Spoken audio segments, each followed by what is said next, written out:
అదేవిధంగా electronic media ప్రజలందరూ కూడా పేరు పేరున నమస్కారాలు.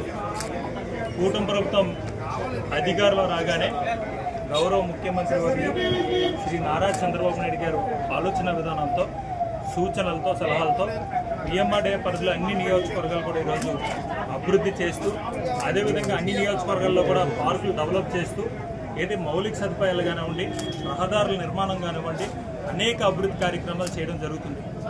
ఈరోజు భీమిలి నియోజకవర్గంలో గౌరవ శాసనసభ్యులు గంటా శ్రీనివాసరావు గారు, అదేవిధంగా పిఎంఆర్డీఏ కమిషనర్ గౌరవనీయులు కెఎస్ విశ్వనాథన్ గారు, స్థానిక కార్పొరేటర్ పివి నరసింహం గారు అందరం కూడా సంయుక్తంగా ఈరోజు అయితే 15 రోడ్లు అయితే మాస్టర్ ప్లాన్లు ఉన్నాయో దానిలో ఫస్ట్ ఫేజ్లో ఈరోజు 7 రోడ్లు నేను తీసుకోవడం జరిగింది. దాదాపు 175 కోట్ల వ్యయంతో ఈరోజు ఈ యొక్క శంకుస్థాపన చేయడం జరిగింది రోడ్డు నిర్మాణం కొరకు. ఆ ఫస్ట్ ఫేజ్లో ఏదైతే మనం తీసుకున్నట్టయితే చిప్పాడ పోడుపల్లి రహదారి, నేరేడు వలస తాళవలస, బోయిపాలెం నుంచి కాపుపాడ, గంభీరం రహదారి, గంభీరం పరదేశపాలెం, అడిపురం గండికొండం, శివశక్తి నగర్ రహదారి పెట్టిన దాదాపు 27 కిలోమీటర్ల పొడవున ఈ యొక్క రోడ్డు శంకుస్థాపన చేయడం జరిగింది. ఈరోజు అమరావతి ధీటుకి ఈరోజు విశాఖపట్నం ప్రాంతాన్ని కూడా అభివృద్ధి చేస్తున్నాం.